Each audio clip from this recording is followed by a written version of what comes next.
Hello guys, good morning. चला तर आज आपण बनवूया कॉर्नची चटपटी रेसिपी. इथे मी स्वीट कॉर्न घेतलेला आहे आणि त्याला 5 तुकडे करून घेतलेले आहेत.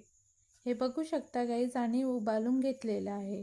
त्यानंतर इथे बटर घातलेला आहे. बटर घातल्यानंतर बारीक बारीक कांदे चिरून टाकलेले आहे, जिरा, कढीपत्ता, आणि इथे रेड चिली सॉस घालून घेतला आणि ग्रीन सॉस.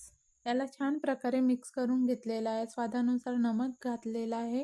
त्यानंतर टोमॅटो सॉस घातलेला आहे. टोमॅटो सॉस घालून झाल्यानंतर थोडंसं पाणी घालून घ्यायचं आहे. त्यानंतर इथे उबाललेले कॉर्न जे आहेत त्याला असं मिक्स करून घ्यायचे आहे, जेणेकरून सर्व कॉर्नला मिश्रण लागेल असं.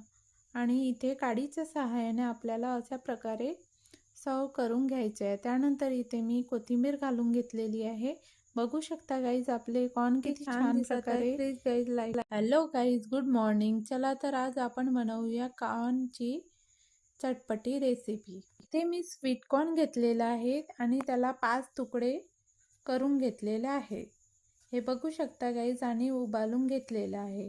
त्यानंतर इथे बटर घातलेला आहे. बटर घातल्यानंतर बारीक बारीक कांदे चिरून टाकलेले आहे, जिरा, कढीपत्ता, आणि इथे रेड चिली सॉस घालून घेतला आणि ग्रीन सॉस.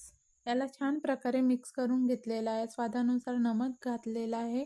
त्यानंतर टोमॅटो सॉस घातलेला आहे. टोमॅटो सॉस घालून झाल्यानंतर थोडंसं पाणी घालून घ्यायचं आहे. त्यानंतर इथे उबाललेले कॉर्न जे आहेत त्याला असं मिक्स करून घ्यायचे आहे, जेणेकरून सर्व कॉर्नला मिश्रण लागेल असं. आणि इथे काडीच्या सहाय्याने आपल्याला अशा प्रकारे सर्व करून घ्यायचे आहे. त्यानंतर इथे मी कोथिंबीर घालून घेतलेली आहे. बघू शकता गाईज, आपले कॉर्न किती छान प्रकारे. Please guys like.